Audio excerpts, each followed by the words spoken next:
রবীন্দ্রনাথ ঠাকুরের একটি শ্রেষ্ঠ ছোট গল্প পোস্টমাস্টার। প্রথম কাজ আরম্ভ করিয়াই উলাপুর গ্রামে পোস্টমাস্টারকে আসিতে হয়। গ্রামটি অতি সামান্য, নিকটে একটি নীল কুঠি আছে, তাই কুঠির সাহেব অনেক জোগাড় করিয়া এই নূতন পোস্ট অফিস স্থাপন করিয়াছে। আমাদের পোস্টমাস্টার কলিকাতার ছেলে, জলের মাছকে ডাঙায় তুলিলে যেরকম হয়, এই গণ্ডগ্রামের মধ্যে আসিয়া পোস্টমাস্টারের সেই দশা উপস্থিত হইয়াছে। একখানি অন্ধকার আটচালা ঘরের মধ্যে তাহার আপিস, অদূরে একটি পানা পুকুর এবং তাহার চারিপাড়ে জঙ্গল। কুঠির গোমস্তা প্রভৃতি যে সকল কর্মচারী আছে তাহাদের ফুরসত প্রায় নাই, এবং তাহারা ভদ্রলোকের সহিত মিশিবার উপযুক্ত নহে। বিশেষত কলিকাতার ছেলে ভালো করিয়া মিশিতে জানে না। অপরিচিত স্থানে গেলে হয় উদ্ধত নয় অপ্রতিভ হইয়া থাকে। এই কারণে স্থানীয় লোকের সহিত তাহার মেলামেশা হইয়া ওঠে না। অথচ হাতে কাজ অধিক নাই। কখনো কখনো দু একটা কবিতা লিখিতে চেষ্টা করেন। তাহাতে এমন ভাব ব্যক্ত করিয়াছেন যে সমস্ত দিন তরুপল্লবের কম্পন এবং আকাশের মেঘ দেখিয়া জীবন বড় সুখে কাটিয়া যায়। কিন্তু অন্তর্যামী জানেন, যদি আরব্য উপন্যাসের কোনো দৈত্য আসিয়া এক রাত্রির মধ্যে এই শাখাপল্লব সমেত সমস্ত গাছগুলা কাটিয়া পাকা রাস্তা বানাইয়া দেয় এবং সারি সারি অট্টালিকা আকাশের মেঘকে দৃষ্টিপথ হইতে রুদ্ধ করিয়া রাখে, তাহা হইলে এই আধমরা ভদ্র সন্তানটি পুনশ্চ নবজীবন লাভ করিতে পারে। পোস্টমাস্টারের বেতন অতি সামান্য, নিজে রাঁধিয়া খাইতে হয় এবং গ্রামের একটি পিতৃমাতৃহীন অনাথা বালিকা তাহার কাজকর্ম করিয়া দেয়। চারিটি খাইতে পায়। মেয়েটির নাম রতন, বয়স 12-13, বিবাহের বিশেষ সম্ভাবনা দেখা যায় না। সন্ধ্যার সময় যখন গ্রামের গোয়াল ঘর হইতে ধূম কুণ্ডলায়িত হইয়া উঠিত, ঝোপে ঝোপে ঝিল্লি ডাকিত, দূরের গ্রামের নেশাখোরের বাউল দল খোল করতাল বাজাইয়া উচ্চস্বরে গান জুড়িয়া দিত, তখন অন্ধকার দাওয়ায় একলা বসিয়া গাছের কম্পন দেখিলে কবি হৃদয়েও ঈষৎ হৃৎকম্প উপস্থিত হইত। তখন ঘরের কোণে একটি ক্ষীণ শিখা প্রদীপ জ্বালাইয়া পোস্টমাস্টার ডাকিতেন রতন। রতন দ্বারে বসিয়া এই ডাকের জন্য অপেক্ষা করিয়া থাকিত, কিন্তু এক ডাকেই ঘরে আসিত না। বলিত, কি গা বাবু, কেন ডাকছ? পোস্টমাস্টার, তুই কি করছিস? রতন, এখনই চুলো ধরাতে যেতে হবে হেঁসেলের। পোস্টমাস্টার, তোর হেঁসেলের কাজ পরে হবে, এখন একবার তামাকটা সেজে দে তো। অনতিবিলম্বে দুটি গলা ফুলাইয়া কলিকায় ফুঁক দিতে দিতে রতনের প্রবেশ। হাত হইতে কলিকাটা লইয়া পোস্টমাস্টার হস করিয়া জিজ্ঞাসা করেন, আচ্ছা রতন, তোর মাকে মনে পড়ে? সে অনেক কথা, কতক মনে পড়ে, কতক মনে পড়ে না। মায়ের চেয়ে বাপ তাহাকে বেশি ভালোবাসিত। বাপকে অল্প অল্প মনে আছে।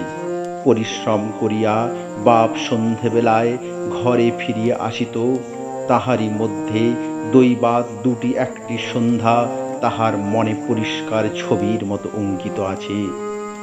এই কথা হইতে হইতে ক্রমে রতন পোস্টমাস্টারের পায়ের কাছে মাটির ওপর বসিয়া পড়িত। মনে পড়িত তাহার একটি ছোট ভাই ছিল। বহু পূর্বেকার বর্ষার দিনে একদিন একটা ডোবার ধারে দুজনে মিলিয়া গাছের ভাঙা ডালকে ছিপ করিয়া মিছামিছি মাছ ধরা খেলা করিয়াছিল। অনেক গুরুতর ঘটনার চেয়ে সেই কথাটাই তাহার মনে বেশি উদয় হইত। এইরূপ কথা প্রসঙ্গে মাঝে মাঝে বেশি রাত হইয়া যাইত। তখন আলস্যক্রমে পোস্টমাস্টারের আর রাঁধিতে ইচ্ছা করিত না। সকালের বাসি ব্যঞ্জন থাকিত এবং রতন তাড়াতাড়ি উনান ধরাইয়া খান কয়েক রুটি সেঁকিয়া আনিত। তাহাতেই উভয়ের রাত্রির আহার চলিয়া যাইত। একদিন সন্ধ্যাবেলায় সেই বৃহৎ ৮ চালার কোণে আপিসের কাঠের চৌকির ওপর বসিয়া পোস্টমাস্টার ও নিজের ঘরের কথা পাড়িতেন। ছোট ভাই, মা এবং দিদির কথা, প্রবাসে একলা ঘরে বসিয়া যাহাদের জন্য হৃদয় ব্যথিত হইয়া উঠিত তাহাদের কথা, যে সকল কথা সর্বদাই মনে উদয় হয় অথচ নীলকুঠির গোমস্তাদের কাছে যাহা কোনো মতেই উত্থাপন করা যায় না, সেই কথা একটি অশিক্ষিত ক্ষুদ্র বালিকাকে বলিয়া যাইতেন। কিছুমাত্র অসঙ্গত মনে হইত না। অবশেষে এমন হইল, বালিকা কথোপকথনকালে তাহার ঘরের লোকদিগকে মা, দিদি, দাদা বলিয়া চিরপরিচিতের ন্যায় উল্লেখ করিত। এমনকি তাহার ক্ষুদ্র হৃদয়পটে বালিকা তাহাদের কাল্পনিক মূর্তিও চিত্রিত করিয়া লইয়াছিল। একদিন বর্ষাকালে মেঘ মুক্ত দ্বীপ্রহরে ঈষৎ তপ্ত সুকোমল বাতাস দিতেছিল। রৌদ্রে ভিজা ঘাস এবং গাছপালা হইতে এক প্রকার গন্ধ উত্থিত হইতেছিল। মনে হইতেছিল যেন ক্লান্ত ধরণীর উষ্ণ নিঃশ্বাস গায়ের ওপর আসিয়া লাগিতেছে এবং কোথাকার এক নাছোড় বান্দা পাখি তাহার একটানা সুরের নালিশ সমস্ত দুপুর বেলা প্রকৃতির দরবারে অত্যন্ত করুণ স্বরে বারবার আবৃত্তি করিতেছিল। পোস্টমাস্টারের হাতে কাজ ছিল না। এদিনকার বৃষ্টি ধৌত মসৃণ চিক্কণ তরুপল্লবের হিল্লোল এবং পরাভূত বর্ষার ভগ্নাবশিষ্ট রুদ্র শুভ্র স্তূপাকার মেঘস্তর বাস্তবিকই দেখিবার বিষয় ছিল। পোস্টমাস্টার তাহা দেখিতেছিলেন এবং ভাবিতেছিলেন, এই সময় কাছে একটি কেহ নিতান্ত আপনার লোক থাকিত, হৃদয়ের সহিত একান্ত সংলগ্ন একটি স্নেহপুত্তলী মানব মূর্তি। ক্রমে মনে হইতে লাগিল, সেই পাখি ওই কথাই বারবার বলিতেছে এবং এই জনহীন তরুচ্ছায়া নিমগ্ন মধ্যাহ্নের পল্লব মর্মরের অর্থ কতকটা ঐরূপ কেহ বিশ্বাস করে না এবং জানিতেও পায় না। কিন্তু ছোট পল্লীর সামান্য বেতনের ছাপ পোস্টমাস্টারের মনে গভীর নিস্তব্ধ মধ্যাহ্নে দীর্ঘ ছুটির দিনে এইরূপ একটি ভাবের উদয় হইয়া থাকে। পোস্টমাস্টার একটি দীর্ঘ নিঃশ্বাস ফেলিয়া ডাকিতেন, রতন। রতন তখন পেয়ারা তলায় পা ছড়াইয়া দিয়া কাঁচা পেয়ারা খাইতেছিল। প্রভুর কণ্ঠস্বর শুনিয়া অবিলম্বে ছুটিয়া আসিল। হাঁপাইতে হাঁপাইতে বলিল, দাদাবাবু ডাকছ? পোস্টমাস্টার বলিলেন, তোকে আমি একটু একটু করে পড়তে শেখাবো বলিয়া সমস্ত দুপুরবেলা তাহাকে লইয়া স্বরে অ স্বরে আ করিলেন এবং এই রূপে অল্প দিনেই যুক্ত আর উত্তীর্ণ হইলেন। শ্রাবণ মাসে বর্ষণের আর অন্ত নাই। খাল, বিল, নালা জলে ভরিয়া উঠিল। অহর্নিশি ভেকের ডাক এবং বৃষ্টির শব্দ। গ্রামের রাস্তায় চলাফেরা প্রায় এক প্রকার বন্ধ। নৌকায় করিয়া হাটে যাইতে হয়। একদিন প্রাতঃকাল হইতে খুব বাদলা করিয়াছে। পোস্টমাস্টারের ছাত্রীটি অনেকক্ষণ দ্বারের কাছে অপেক্ষা করিয়া বসিয়াছিল, কিন্তু অন্য দিনের মতো যথাসাধ্য নিয়মিত ডাক শুনিতে না পাইয়া আপনি খুঙ্গি পুঁথি লইয়া ধীরে ধীরে ঘরের মধ্যে প্রবেশ করিল। দেখিল পোস্টমাস্টার তাহার খাটিয়ার ওপর শুইয়া আছেন, বিশ্রাম করিতেছেন। মনে করিয়া অতি নিঃশব্দে পুনশ্চ ঘর হইতে বাহির যাইবার উপক্রম করিল। সহসা শুনিল, রতন। তাড়াতাড়ি ফিরিয়া গিয়া বলিল, দাদাবাবু ঘুমোচ্ছিলে? পোস্টমাস্টার কাতস্বরে বলিলেন, শরীরটা ভালো বোধ হচ্ছে না, দেখ তো আমার কপালে হাত দিয়ে। এই নিতান্ত নিঃসঙ্গ প্রবাসী ঘন বর্ষায় রোগ ও কাতর শরীরে একটুখানি সেবা পাইতে ইচ্ছা করে। তপ্ত ললাটের উপর শাঁখা পরা কোমল হস্তের স্পর্শ মনে পড়ে। এই ঘোর প্রবাসে রোগ ও যন্ত্রণায় স্নেহময়ী নারী রূপে জননী ও দিদি পাশে বসিয়া আছেন, এই কথা মনে করিতে ইচ্ছে করে। এবং এই স্থলে প্রবাসীর মনের অভিলাষ ব্যর্থ হইল না। বালিকা রতন আর বালিকা রহিল না। সেই মুহূর্তে সেই জননীর পদ অধিকার করিয়া বসিল। বৈদ্য ডাকিয়া আনিল, যথা সময়ে বটিকা খাওয়াইল। সারা রাত্রি শিওরে জাগিয়া রহিল। আপনি পথ্য রাঁধিয়া দিল এবং শতবার করিয়া জিজ্ঞাসা করিল, হাঁ গো দাদাবাবু, একটুখানি ভালো বোধ হচ্ছে কি? বহুদিন পরে পোস্টমাস্টার ক্ষীণ শরীরে রোগ ও শয্যা ত্যাগ করিয়া উঠিলেন। মনে স্থির করিলেন, আর নয়, এখান হইতে কোনো মতে বদলি হইতে হইবে। স্থানীয় অস্বাস্থ্যের উল্লেখ করিয়া তৎক্ষণাৎ কলিকাতায় কর্তৃপক্ষের নিকট বদলি হইবার জন্য দরখাস্ত করিলেন। রোগ সেবা হইতে নিষ্কৃতি পাইয়া রতন দ্বারের বাহিরে আবার তাহার স্বস্থান অধিকার করিল। কিন্তু পূর্ববৎ আর তাহাকে ডাক পড়ে না। মাঝে মাঝে উঁকি মারিয়া দেখে পোস্টমাস্টার অত্যন্ত অন্যমনস্কভাবে চৌকিতে বসিয়া অথবা খাটিয়ায় শুইয়া আছেন। রতন যখন আহ্বান প্রত্যাশা করিয়া বসিয়া আছে, তিনি তখন অধীর চিত্তে তাহার দরখাস্তের উত্তর প্রতীক্ষা করিতেছেন। বালিকা দ্বারের বাহিরে বসিয়া সহস্রবার করিয়া তাহার পুরনো পড়া পড়িল, পাছে যেদিন সহসা ডাক পড়িবে সেদিন তাহা যুক্ত আর সমস্ত গোলমাল হইয়া যায়, এই তাহার একটি আশঙ্কা ছিল। অবশেষে সপ্তাহখানেক পরে একদিন সন্ধ্যাবেলায় ডাক পড়িল। উদ্বেলিত হৃদয়ে রতন গৃহের মধ্যে প্রবেশ করিয়া বলিল, দাদাবাবু, আমাকে ডাকছিলে? পোস্টমাস্টার বলিলেন, রতন, কালই আমি যাচ্ছি। রতন, কোথায় যাচ্ছ দাদাবাবু? পোস্টমাস্টার, বাড়ি যাচ্ছি। রতন, আবার কবে আসবে?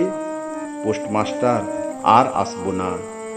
রতন আর কোনো কথা জিজ্ঞাসা করিল না।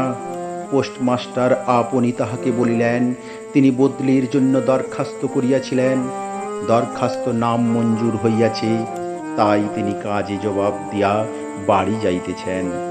অনেকক্ষণ আর কেহ কোনো কথা কহিল না।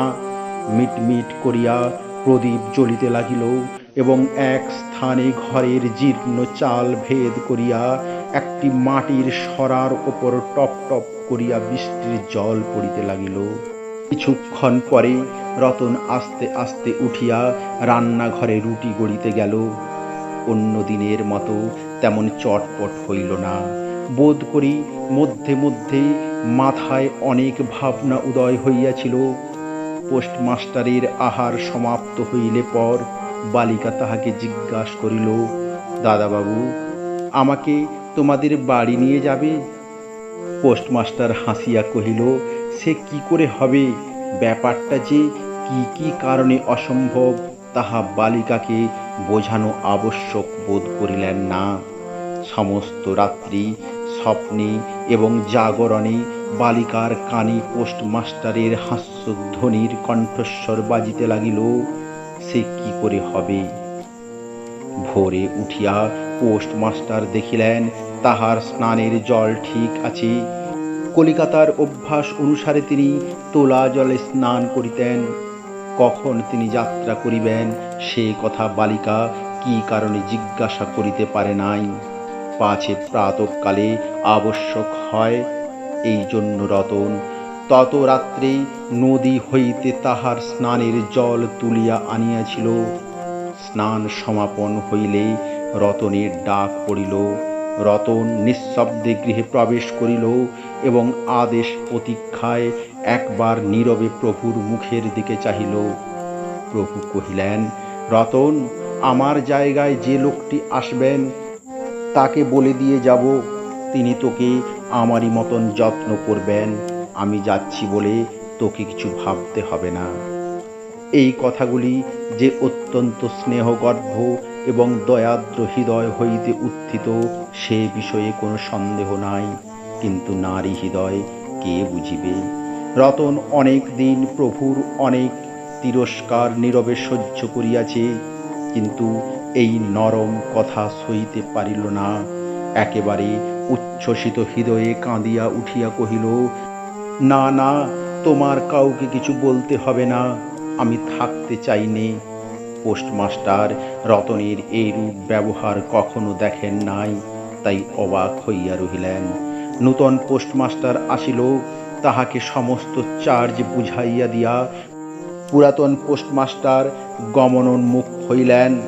যাইবার সময় রতনকে ডাকিয়া বলিলেন, রতন, তোকে আমি কখনো কিছু দিতে পারিনি, আজ যাবার সময় তোকে কিছু দিয়ে গেলুম, এতে তোর দিন কয়েক চলবে। কিছু পথ খরচা বাদে তাহার বেতনের যত টাকা পাইয়াছিলেন পকেট হইতে বাহির করিলেন। তখন রতন ধুলায় পড়িয়া তাহার পা জড়াইয়া ধরিয়া কহিল, দাদাবাবু, তোমার দুটি পায়ে পড়ি, তোমার দুটি পায়ে পড়ি, আমাকে কিছু দিতে হবে না। তোমার দুটি পায়ে পড়ি, আমার জন্য কাউকে কিছু ভাবতে হবে না, বলিয়া এক দৌড়ে সেখান হইতে পালাইয়া গেল।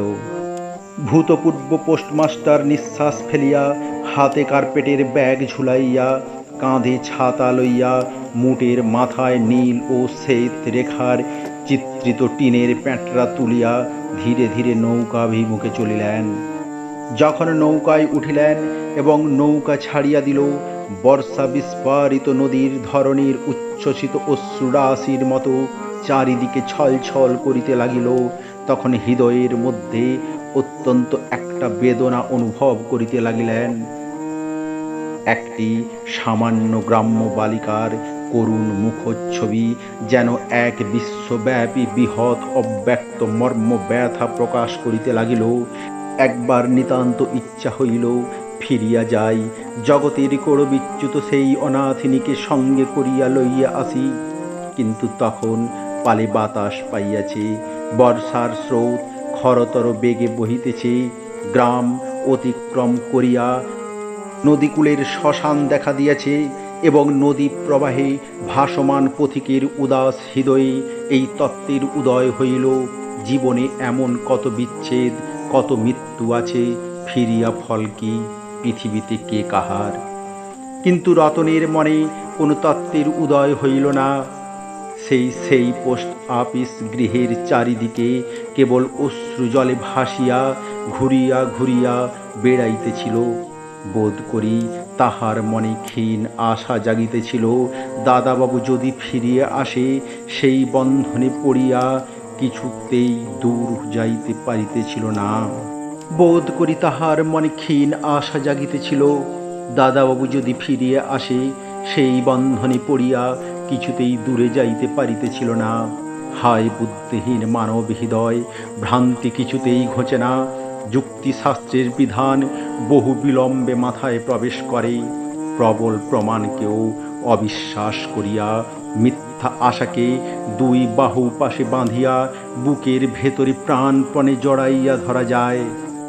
অবশেষে একদিন সমস্ত নাড়ি কাটিয়া হৃদয়ের রক্ত শুষিয়া সেই পলায়ন করে।